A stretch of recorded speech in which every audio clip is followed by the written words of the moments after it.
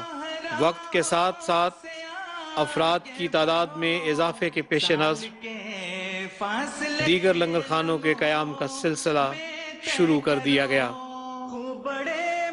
مختلف محلہ جات میں قائم کیے جانے والے یہ لنگر خانے مفوضہ محلہ جات میں مہمانوں اور میزبانوں کے لیے بر وقت کھانا تیار کرنے کا کام آسان طریقے پر انجام دیتے رہے۔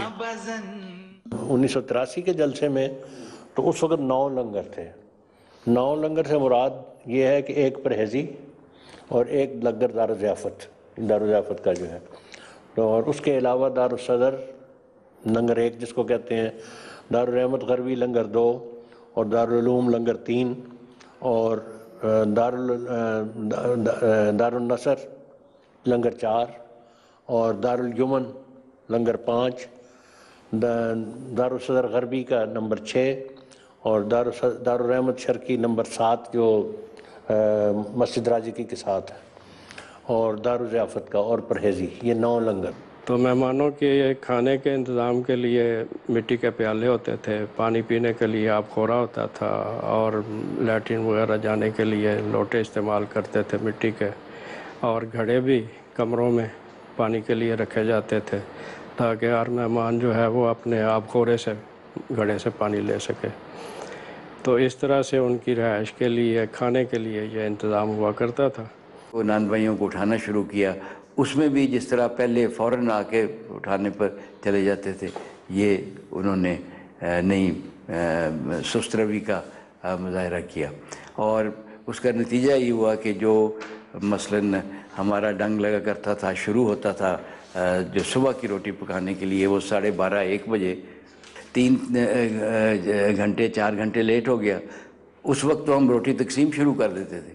تو اس وجہ سے ساری میرے لنگر میں خانے میں تو اس وجہ سے شارٹیج ہوئی۔ کمی ہوئی بھی زیادہ لنگر 1 میں ہی تھی، باقی جگہوں پہ اس طرح کمی نہیں تھی، لیکن لنگر 1 سب سے بڑا لنگر تھا، 80 سے زائد تنور تھے یہاں، اور بڑی قیام گاہیں جو تھیں وہ اسی کے اوپر تھیں، تو اس لیے بہرحال وہ اس نے بہت اثر ڈالا۔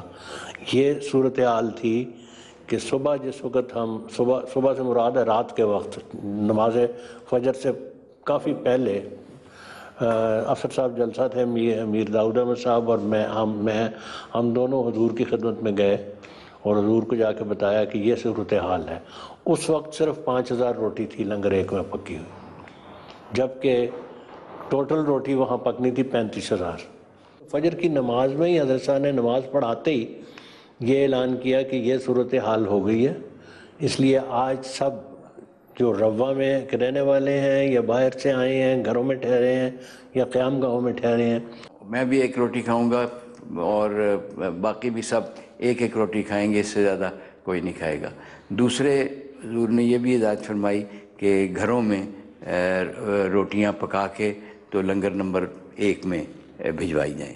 یاتون من کل فج عمیق یاتی کا من کل فج عمیق کے یہ نظارے 1983 تک روا میں اپنی پوری آب و تاب کے ساتھ جاری و ساری رہے، اور پھر اس جلسہ پر پاکستانی قوانین کے تحت قدغن لگا دی گئی جو آج تک قائم ہے۔ آئے وہ دن کہ ہم جن کی چاہت میں گنتے تھے، دن اپنی تسکین جا کے لیے